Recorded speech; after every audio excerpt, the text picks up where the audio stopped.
The door groaned as the seal gave, and a cold breath rushed up from the dark below. His lamp caught a painted warning, "Do not enter," sealed by order of. Then flaked silence where the authority should have been. He pocketed a corroded key tag, muttering, "The burden is mine now." Legal risk, unknown hazards, a deed he barely afforded, each settled like grit in his mouth. The beam slid across a wall of photographs, every pair of eyes neatly scratched out. Not vandalism, pattern. A file stamped "Ethics Review Denied," then archived off-site. His Geiger counter slept, yet the air felt charged. He descended.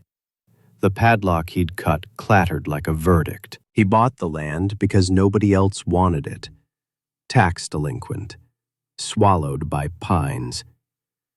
Locals called it dead ground, which to him sounded like peace. He needed acreage quiet enough to hear his life untangle. After the firm collapsed, after the partners scattered and clients hardened their voices, he wanted a clean project and a place where his phone could go still, without the silence meaning failure. On the county map, the boundary lines braided and frayed. Survey markers leaned like bad memories, iron caps rusted to anonymity. The access road was a rumor under needles and wind-felled limbs. He parked at the edge of what used to be maintenance gravel and walked, reading terrain the way he used to read budgets, looking for what didn't add up. A mile in, he found a windbreak collapsed in a posture of defeat. Beneath it, something geometric resisted the softness of rot. He knelt, pried away boards softened to pulp, and uncovered green paint dulled by decades. A hatch sunk flush into earth and dressed with last year's leaves. It had been camouflaged with a patriot's patience. Netting threads still caught in hinge teeth, pitch caked in the seam like a sewn mouth. He told himself to log it, photograph, notify the county. He knew how federal trespass worked, even when the federal had gone to seed.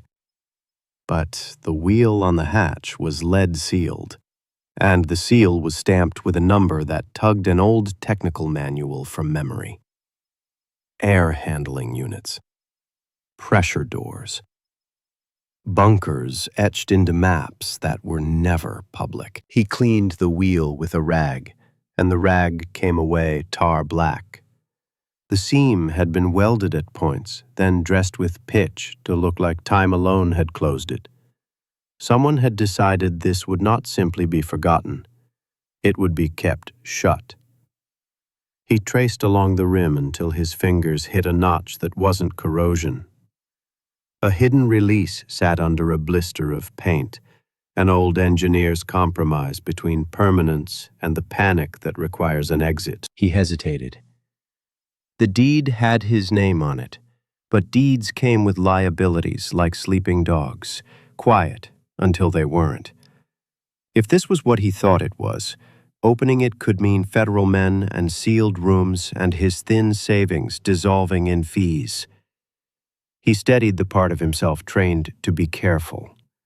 He listened to wind in the needles, and beneath that, faintly, a hollow echo from iron below. Space waiting. He took the pliers, snapped the lead seal, and turned the wheel. The metal sang. The hatch lifted like a sore jaw. Cold air rose with the smell of oil and paper, like a library welded to a machine shop. The first room was an airlock with paint the color of winter sky, and a clipboard hung at attention. The log ended mid-sentence in 1962, a name trailing into a line that didn't close. He rubbed his thumb over the pencil. It hadn't smudged. The airlock door ahead wore a fading stenciled motto about safety and obedience. Suspicion At first a shield, shifted toward obligation, it was left for someone, not the dead, who had no use for secrets, but the living who might be careful with them. He told himself he would document, then seal, that he could descend and remain sane, that he would not take on more than land and repairs. He stepped through as the door closed behind him, and the lights flickered, one by one, to a reluctant glow. Old filament buzzed like trapped bees. The corridor beyond narrowed and breathed the kind of stillness that gathers in churches at night. He moved with a surveyor's method. He counted doors, took photos, read stencils, commissary, battery room, hush room. The last one he said aloud, the words drying his mouth. A second corridor angled off toward air handling. He noted each electrical box, each junction renewed with a smear of newer paint at some later hour, as if a hand had returned after official time had passed. He found the wall of photographs in a room that had once been for briefings, the kind with a podium and a chalkboard on wheels. The faces were arranged in rows, military neat. The eyes were scratched out with surgical patience, one knife width each. It wasn't rage, it was removal. The file cabinet next to the wall contained folders arranged by unit designation, and then by a sequence that skipped predictable numbers. A file stamped "Ethics Review Denied" lay beneath a file stamped "Archived Off-Site." Both stamps dull with repeated use. His Geiger counter, clipped to his belt out of habit, remained quiet. Still, the air felt intrusive, like the moment before a storm when hair lifts but the sky won't admit it. He set a grid with tape on the floor and began cataloging. He photographed a cot with straps tucked neatly beneath, unused. He opened a locker to find spare wool blankets and a box of syringes, still in paper sleeves, dates printed clean, as if age had skipped this room. At a desk, a map of the facility lay under glass, corridors like a circuit. The hush room sat central, foam-lined, according to the legend. A pencil hung from twine, chewed and chewed.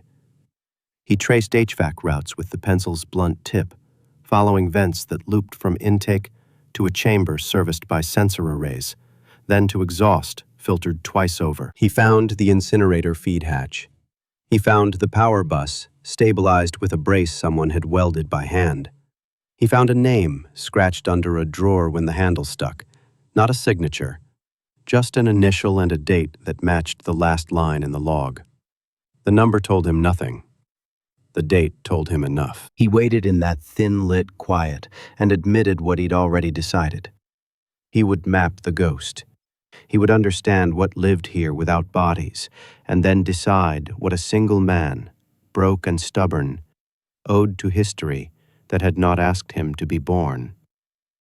The silence thickened as he descended further, and with each step, the land above felt less like land and more like the lid of a box he had opened. He set his boot at the corner of the tape grid and named the square aloud, not for anyone else, but to keep himself honest.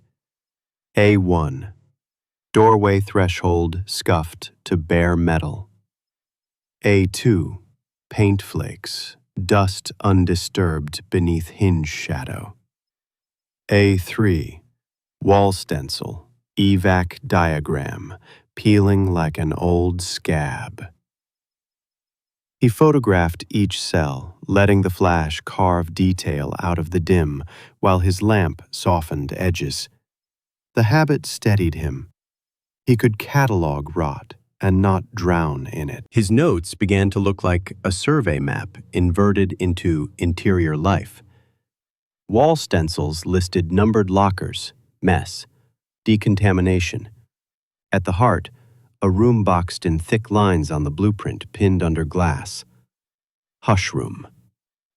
Whoever named it hadn't meant comfort. He lifted the glass, slid the map into view, and traced corridors with a ruler until the paper bucked against a hidden wrinkle. He pressed, felt a second sheet adhered beneath. Patience. A blade. The adhesive gave with a sound like a sigh. The second map showed the same corridors, but air routes traced in a different hand, the pencil darker, pressure uneven, arrows flaring toward that central chamber and back again. He followed vents with his eyes, then his feet. The ducts hummed with a draft generated by nothing he could see. The air wasn't stale, it was curated. The HVAC intake rose behind a mesh so fine it looked woven. He leaned close. Dust clung in patterns like fingerprints wiped and wiped again. The route led him down 2 flights, past a sign where someone had scrubbed away a motto and left only the word resilience. He paused and let the quiet fill in. He didn't trust quiet that had been engineered. The hush room's door hung heavy on gas struts. Its window a square of glass scarred by faint rings where someone had pressed a cup or a coin. Inside, the walls were skinned in foam. Egg crate texture faded to the color of cream gone old. Sensor arrays perched on the perimeter like birds, cones, microphones, an eyelet for light. 3 chairs sat bolted to the floor, each with armrests thicker than comfort required. No visible restraints. He touched one arm. A tiny notch had been worn where a thumbnail might have worried at the edge for hours. He considered airflow, intake vents above the chairs, exhaust low, beneath grates. He imagined sound captured in this room and not allowed out. The map legend noted an observation corridor behind a one-way panel. He circled, found a narrow hall lined with mirrored glass that did not reflect him. It reflected a darker version. The lamp starved to a dim agate glow. He tasted metal like a battery on the tongue. A bank of binders on a shelf opposite wore labels typed in a disciplined version of calm. Behavioral Contagion Field Trial, redacted. Then variant volumes with coded suffixes. He slid one free and the spine creaked like knees. Inside, entire paragraphs lay under black paint, not marker. The paint had bled into fibers and dulled the paper to a matte refusal. In the margins, tiny pencil notations survived the redaction's tide. Their script was unmistakably human, despite the bureaucratic mask. Watch for cross-acquisition, not draft protocol. No medical team on site? He photographed each page without reading too fast. Reading too fast led to conclusions. The grid demanded sequence. Records cross-referenced nearby towns he knew by grocery aisles and church signs. Dates matched local illness clusters he remembered from old newspaper clippings used to line drawers in his first apartment. Headaches, nausea, insomnia, a season of babies who cried in a pitch that bothered dogs. He tried to rationalize. Drills, public health exercises, coincidence. Yet beneath his determination, unease coiled. The more he read, the clearer the picture became, and the worse the truth felt. He found a child's drawing tucked inside a technical manual, its paper soft with years. Crayon lines ran like tracks. A square with triangles for teeth labeled door. Stick figures with circles for ears sat in chairs under a cloud that rained arrows. In block letters uneven as new teeth, Dad's work is a maze. He held the page until his fingers remembered the feel of his own daughter's drawings. Now boxed, the house sold. The life reduced to storage units and debts. He placed the drawing back at the exact page seam where it had hid. He opened a desk that resisted, the lock old and contrary. The pick set from his glove box fit badly in his cold fingers. He breathed, let the tool rest in the keyway's throat, and listened to pins fall like pebbles. The cylinder turned.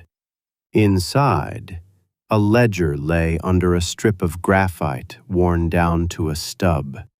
Names had been replaced by numbers in columns so straight they could have been measured.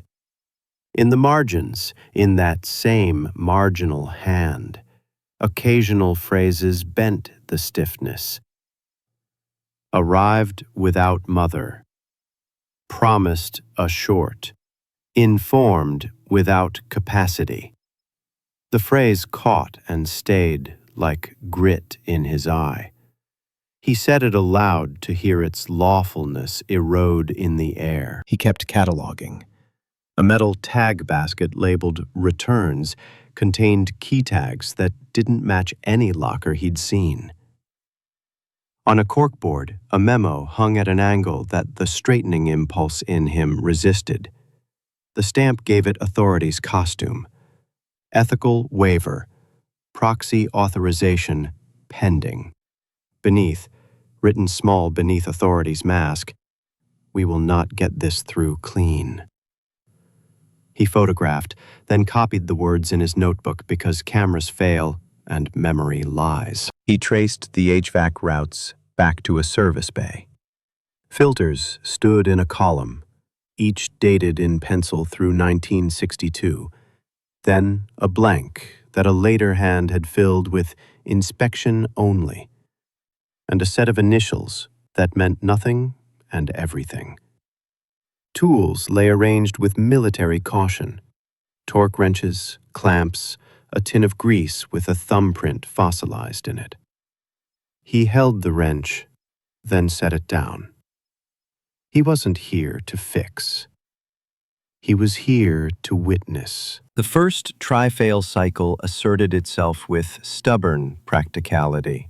He needed context, a manual that explained why chairs required sensor arrays, why a hush needed a room.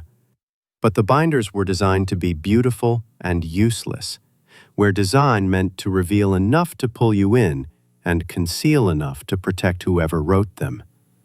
He flipped reels stacked in a wire rack labeled Playback, Archive, and discovered canisters empty or rattling with broken leader. A logbook documented removals to off-site and initialed by someone whose signature was an arrogant flourish. He wrote the flourish down. He returned to the hush room to see what his photographs missed, and found on its inside jamb a pencil score he had mistaken for a scratch. Standing in the exact center of the doorway, it aligned with a hairline seam in the opposite wall. He pressed. The seam did not give, but a hair's breadth of air kissed his knuckle from a slot no thicker than a letter. He held a scrap of paper by the edge and watched it tremble in a current no fan admitted to generating. Behind the foam, a cavity lived. He stepped back into the corridor and let the map sit in his mind like a negative waiting to be developed. He had catalogued, protected, and understood in pieces, blocked by time decay and missing context, but the shape of absence was its own kind of instruction. He closed his notebook on the words he didn't want but would not abandon. Informed without capacity. Then he wrote beneath it, smaller to make room for consequence. Find the proof the redactions failed to bury. He needed proof, not impressions. Proof that would stand when memory softened and someone official asked where he'd gotten the right to speak. But the files were redacted into polite silence, and the reels he'd glimpsed in the wire rack felt like promises made by men who knew how to keep themselves safe. He stared at the map until the ducts and corridors overlaid his vision like veins. Along the cinder block at knee height, someone had traced conduit runs with wax pencil. The lines converged not at power, but at a cage tucked behind a false wall in the supply bay. The panel looked fixed. It wasn't. 4 screws, painted over twice, loosened with care and the persuasion of a flathead, The panel lifted and revealed a mesh door sealed with tamper tape that had browned like old leaves. Across it, block letters warned, "Do not break seal. Chain of custody." He watched his own breath fog and considered the math of caution. He broke the tape. The sound was small and indecent. Inside, reel-to-reel canisters were stacked like cakes at a wake. The labels were typed cleanly, then amended by hand. Persuasion Resilience Series, Phase 1. Persuasion Resilience Series, Phase 3, Community. He carried 3 to the briefing room, the table there still solid under his lamp. His portable player, the kind he kept for contractors' depositions, sat ready in his pack. He fed the leader into the capstan and pressed play. Hiss. Then a voice with the careful calm of someone paid to sound reasonable. "Thank you for participating in this important civic effort. You are helping your country." A second voice, younger, male, strained to match it. I think the chairs are too—" A bell, not unpleasant. The calm voice resumed. "Let's begin with the pledge." Silence followed, the kind made of breath and the click of a pen. He leaned forward until the hiss sounded like the ocean in a shell. The tape carried no screaming, no obvious harm. That made it feel worse. Instructions couched in praise, tasks framed as duty, long pauses where the only sound was a faint shift of air, then an almost cheerful note. "Good, see? You can resist longer when you have a reason." He let the reel run while he checked metadata cards tucked behind the canisters. Each card listed dates, durations, and, under Community Partners, the names of a church, a clinic, and the school board. His neck prickled. He had eaten cake in that church basement. He had stood in that clinic's lobby while his daughter's fever climbed. He pulled personnel folders from a drawer labeled Staff Secondary. Between blank forms and typed job descriptions, he found a diary written in a hand that shaped every letter as if apologies were baked into their curves. The first page began without preamble. The protocol is lawful if harm is theoretical, but harm insists. He read entries that tried to convince their own writer that parameters mattered more than outcomes, then a line that wouldn't lie. "We are persuading those who can be persuaded because they are told the choice is theirs." From the ceiling came a pop he felt more than heard. An intercom, dead since he'd cut power to prevent surprises, crackled to life with a whisper of static. He froze. The breaker hadn't tripped. He had killed it. The speaker exhaled a warped syllable, then went silent, as if a tongue had tried a name and failed. He stood slowly, walked to the utility corridor, and put his hand on the breaker panel. Every switch lay down in its coffin. He threw the main feed just long enough to bleed any residual into ground, then shut it again. The bunker replied with a sigh, like a man rolling over in sleep. He threaded the second reel. Tape, unlike paper, decays like flesh. Emulsions dry. Magnetic particles fall from their thin home and become dust. He watched moments slough as he advanced past a stretch of blackened hiss. Voices cut, then returned mid-syllable, like a dream you can't keep.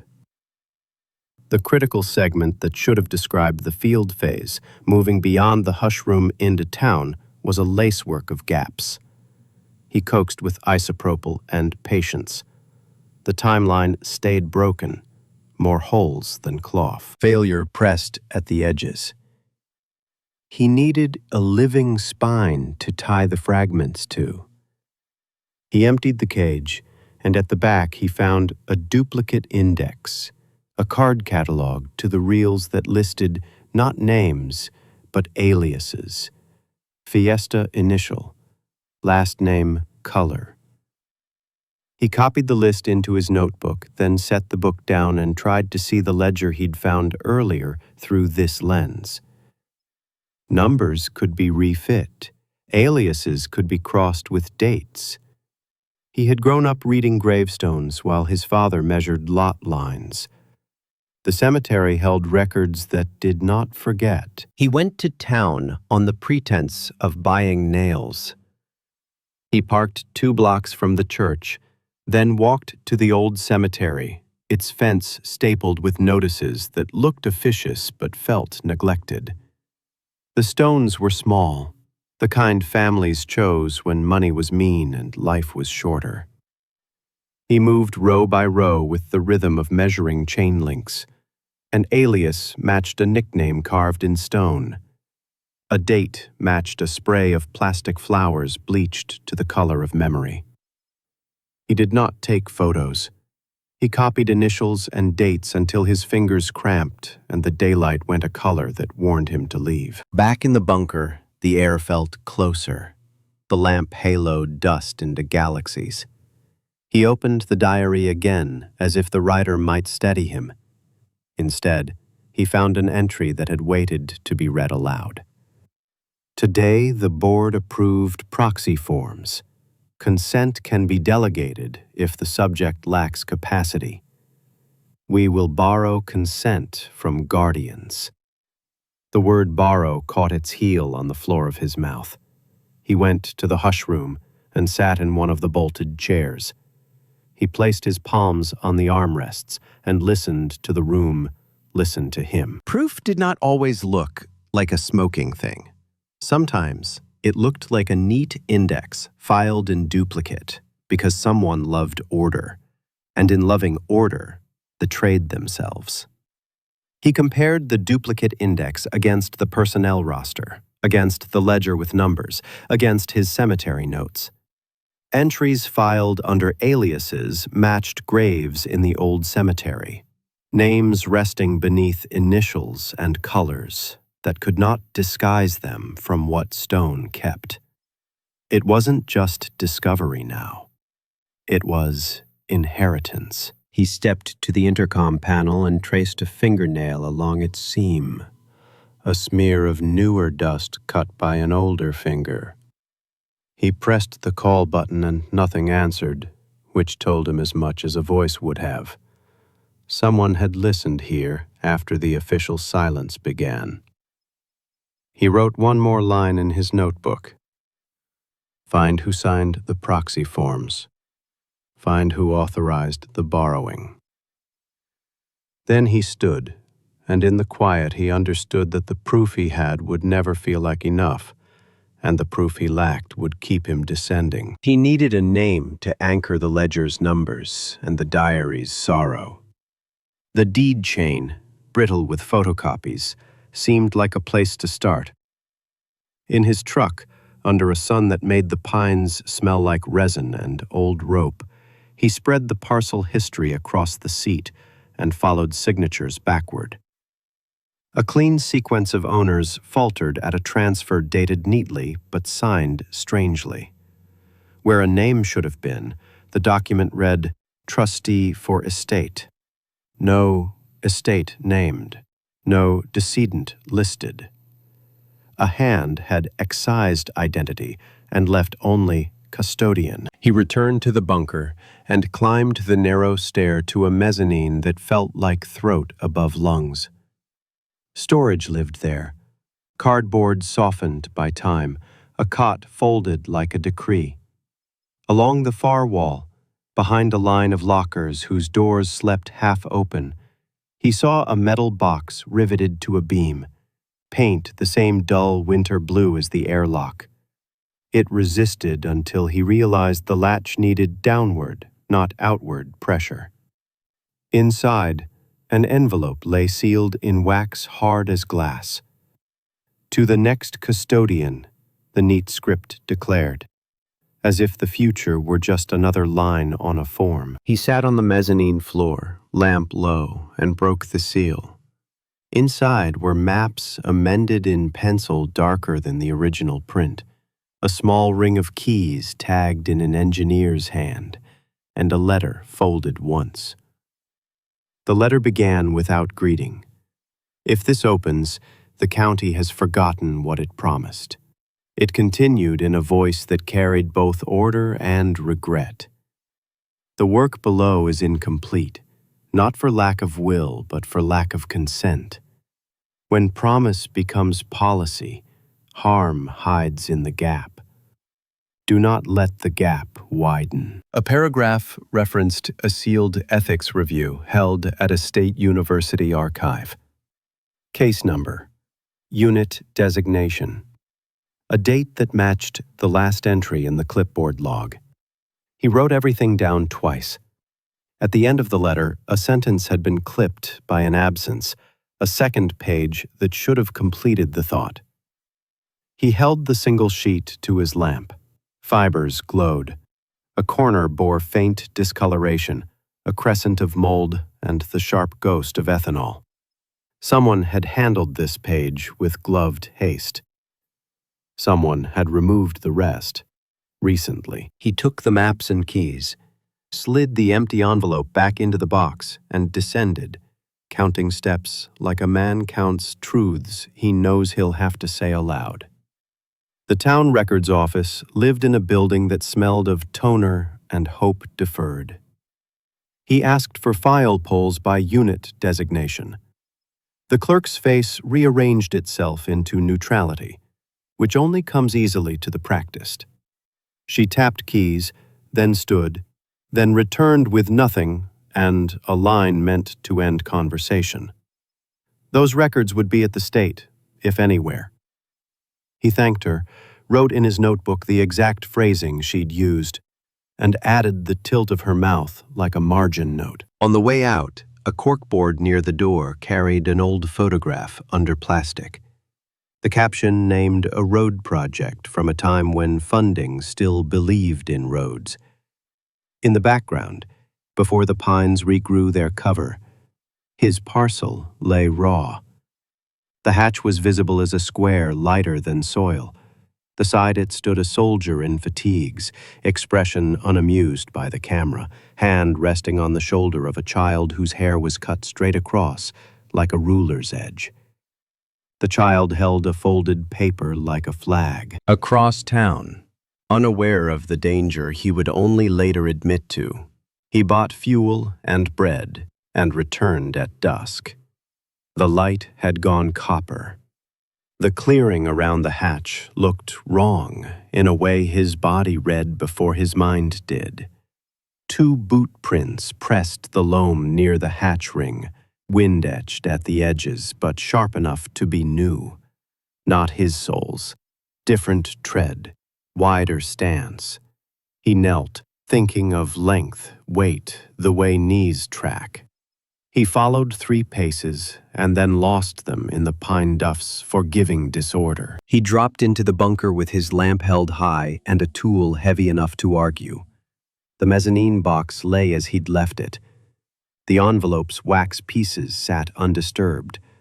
But in the office where the diary slept, a drawer he had closed now gaped an inch. He placed his fingers on the metal and felt the warmer print left by someone else. The room held breath. He stood still until the air admitted it was alone.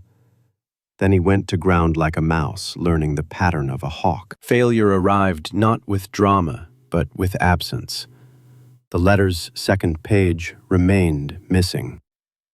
His calls to the university archive traveled into a polite labyrinth and returned with nothing but reference numbers. He copied the numbers anyway. He slept in his truck above the hatch like a watchdog who knows wolves are laughing in the trees just out of sight. He woke to fog, and in that gray, the shape of the bunker felt less like a place and more like a claim. He started over, as men without options do. He measured what metal would not give readily. In the maintenance bay, a drawer he had dismissed as a parts bin grew heavier in his mind. He pulled it fully, then reached into the throat of the cabinet and felt a seam not visible to the eye. A lead-lined cavity slid out with a stubborn sigh. Inside, wrapped in onion skin that rustled like dry leaves, lay a single page in the same hand as the letter, the same careful script yielding under urgency. He read standing under the weak light, the words pressing into him as if the paper had weight. The proxy authorization, the page said with the precision of a confession, permits consent to be provided by guardians for those in care. It continued, colder now, a legal artery opened.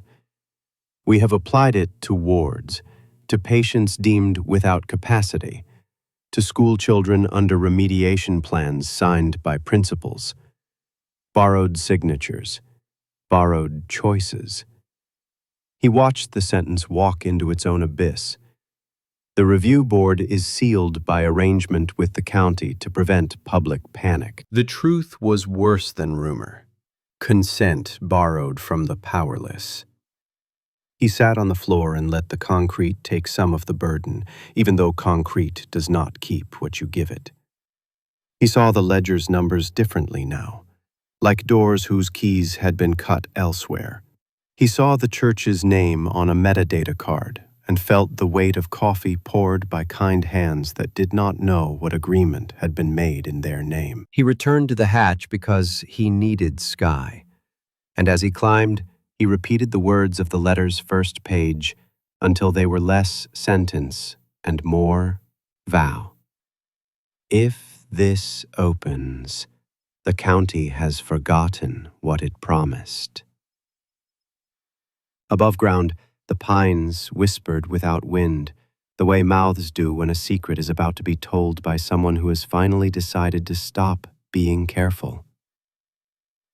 He stood at the lip of the opening and understood the outline of his next move forming, not as a plan, but as inheritance asserting itself, asking to be carried, not solved. He woke to frost on the truck windshield and a note tucked beneath the wiper, typed on a machine that left its letters bruised.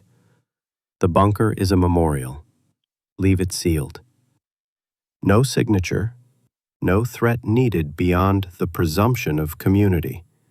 He turned the paper over. The back smelled faintly of cigarette smoke and damp basements.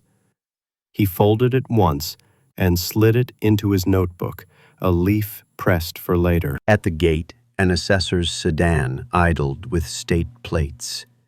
A man in a jacket the color of compliance stepped out and introduced himself without offering a card.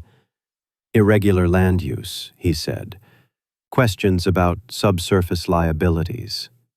He phrased it like a favor. These things get worse when they're surprised. The surveyor nodded, let him walk the perimeter, watched him stare too long at the depression where the windbreak had fallen. When he left, tire tracks wrote their own cautious script down the rutted road. Underground, he threaded another reel because he needed to hear the laboratory language reach its own edge.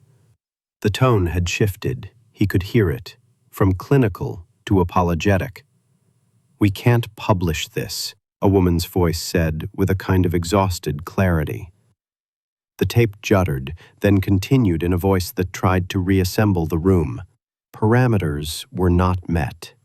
The word parameters felt like a tarp thrown over a body. A chime sounded from below, faint as a fork against china.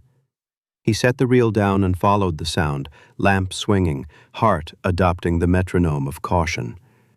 In the utility corridor, a small clock he had not noticed before displayed red digits stepping down from 600. The air scrubber panel below it flashed a message bent by time. Purge cycle cued. The countdown dropped another second with the serenity of inevitability. He lifted the panel, found the override key slot, and discovered one of the ringed keys from the mezzanine, fit as if cut for today. He turned it left, then right, trusting the logic of an engineer who'd worried about panic. The countdown stuttered, paused, then reset to hold, blinking with a petulant insistence. He traced power backwards to a secondary feed, a line someone had patched in after official hands were gone. He cut it, then waited, listening for systems to admit they had been stabilized. The silence rebuilt itself around him, but now he could hear what it hid. Someone had tried to trigger a burn, an automatic purge to sanitize what survived in paper and tape. He pictured flame in ducts, filters swallowing ash like absolution. He pictured the wall of names, which he had not yet discovered, but which the logic of memorial demanded. The weight of history sat heavy in his hands as he packed copies into waterproof sleeves and cached them in places no bulldozer would care about. Under a boulder that looked like glacier residue, inside a hollow stump blackened from lightning decades ago, beneath a stone where lichen favored the north side. He marked each waypoint in a private script on a map he would not digitize. Waypoints beneath fallen stones, a private map of truths. On the way up the stair, the beam of his lamp slid past concrete that seemed smooth until it didn't. At the bend, an area the size of a doorframe bore hairline scratches, like a cat had worried it paint for years. He set the lamp at his feet and ran his knuckles over the wall. Letters lived in the shallow abrasions, a handwriting that had chosen a blade instead of ink. He rinsed the surface with water from his canteen. Names rose like silt unearthed from a riverbed. Not numbers, names. First names only, some common, some cut short by a nick at the end where the hand had failed. He read until his throat tightened to a point. The official logs had omitted them. Someone else had refused. Above ground, the assessor returned with a colleague whose smile was gentle the way a knife is sharp when it's new. They asked again about subsurface liabilities and mentioned a fund that helped landowners with remediation. He asked for a brochure. They had none. When they left, the note on his truck felt heavier in his pocket, the letters darker. At the hardware store, he paid cash and did not linger in aisles where conversations happened. Outside, an old man he recognized from the post office leaned on the bed of his truck and stared past him to the tree line. "My brother worked roads out here," the man said, as if answering a question the surveyor hadn't asked. He said the military built things like trapdoors and then welded the hinges shut. He never liked the word sacrifice. People use it to avoid saying who paid.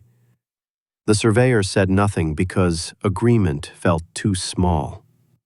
The man nodded once, as if that silence were the right currency, and walked away. He returned to the bunker at dusk and found the door to the hush room slightly ajar. He froze, then counted the details. Dust on the hinge unbroken. A hair on the threshold unshifted. Not a new intrusion then. A memory presenting itself. Inside, he stood by the chairs and stared at the observation glass until he saw his own reflection surrender, and a dark behind-looking emerged.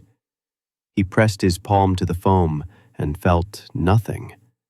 He pressed his ear and heard everything that silence had decided to hold. The intercom remained dead, but a desk drawer offered a novel when he didn't pull to the expected stop.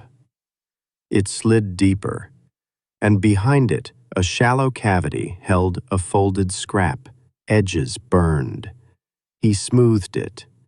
It bore a list of times and the word cancel, written again and again, until the letters deformed into a map of refusal. He pocketed it like a relic. Anonymous notes multiplied. One under his doormat warned that memorials aren't meant to be read. Another, typed on the same bruised machine, said simply, "Closed for a reason." He stacked them like shingles in a box and refused to let their wake become architecture. He knew fear when it tried to pass itself off as neighborly advice. Pressure came in forms bureaucracy loved. A letter invited him to an informational session about hazardous sites and liability waivers. A voicemail from a number that traced to nowhere informed him that regional planning would be reevaluating parcels with unreported infrastructure. He wrote everything down. He made 3 more caches.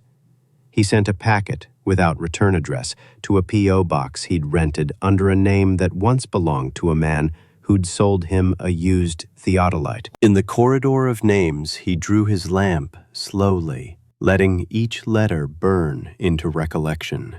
He found a space between 2 names as if waiting. He did not carve. He was not ready to add anyone to a wall with no witnesses. Instead, he stood among the etched letters while the silence thickened and the outlines of a choice sharpened until they were no longer outlines. Publish and invite backlash. Seal and betray the forgotten. A memorial that hides harm is a monument to the wrong thing. When he finally climbed to the hatch, the night air met him like a cold cloth. Somewhere in the trees, a bird made a sound like a piece of tin caught in wind. He looked down at the mouth of the bunker and understood what stewardship meant when no one had granted it to you. He closed the hatch with the care of a man tucking in a sleeping child and set a padlock, not to protect himself from the past, but to protect the past from those who preferred it ash. He laid the maps across the kitchen table until their edges formed a rough continent of obligation. Publish and provoke backlash, or seal and betray the forgotten. He wrote the sentence on a scrap, then folded it until it felt like a pebble in his pocket. When he returned underground, the air met him like a stern teacher. Choose. He began by building a spine, a concise dossier, not a confession. Dates aligned with public health spikes clipped from microfilm he'd scanned years ago to pass evenings when he still believed in gentle hobbies. He tied ledger numbers to cemetery records without naming a single family. He drew a quiet line from the hush room to the clinic and school board noted on the metadata cards, then back through the sealed ethics review at the State Archive. He left out addresses. He blurred identifiers. Policy, not gossip. Systems, not villains. He had learned that machines hide behind people when pressure comes. He wrote like a surveyor stakes a line, straight, true, without ornamental curve. He described the field phase with the humility of broken tape. Evidence suggests, the voices imply, the redactions attempt. He quoted the diary's steady ruin. The protocol is lawful if harm is theoretical, but harm insists. He left out every name he ached to speak. The wall's first names would not become fodder. He added photographs of stamps, ethics review denied, archived off-site, and included an index of real labels in their own most treacherous words. Persuasion Resilience series. Back above, the mailbox at the road held an envelope thick with intent. The return address resolved to an office suite that could belong to anyone or no one. Inside, a typed offer. Purchase of the parcel at an inflated price. Closing immediate. Fees covered. Confidentiality required. He read it once. The figure might have rebuilt his life 3 times over. He set the paper on the stove and watched the pilot light think about it. Then he slid it into a drawer as if it were a dead wasp. Danger past, sting retained. He chose his recipient with the same care he'd used setting caches. An investigative historian he had read for years, whose work treated the past as a patient rather than a spectacle. He wrote a letter to accompany the dossier. Context conditions. No names without consent. No addresses. No photographs of children's artifacts. No publication until the State Archive acknowledged receipt of a formal request to unseal the review. He included a list of his own errors, so the first questions wouldn't be asked by strangers. He hesitated at the hatch before he mailed it, as if the bunker might revise him at the threshold. He descended one more time, wound his way to the corridor of names, and read them until his throat matched the concrete's dryness. In the hush-room office, he found the diary and turned to the final entry he had avoided because finalities have a way of colonizing you. I failed to stop them. Do not fail to remember. He didn't sit. He copied the sentence onto the inside cover of his notebook, then shut it so the words would press into the paper beneath. A carbon of necessity. He took a hand scribe from the workbench, its tip sharp, its handle worn smooth, and returned to the wall where the names lived. Above a blank patch of concrete the size of a hand, he inscribed one more name, the one absent from logs, the one voice that had left a trail at the cost of vanishing, the scientist who wrote the diary. He carved with care, each letter clean, the kind of legibility that asks for witness. When he finished, the name had the quiet authority of a folded flag. The dossier went out by registered mail, addressed to a P.O. box the historian used.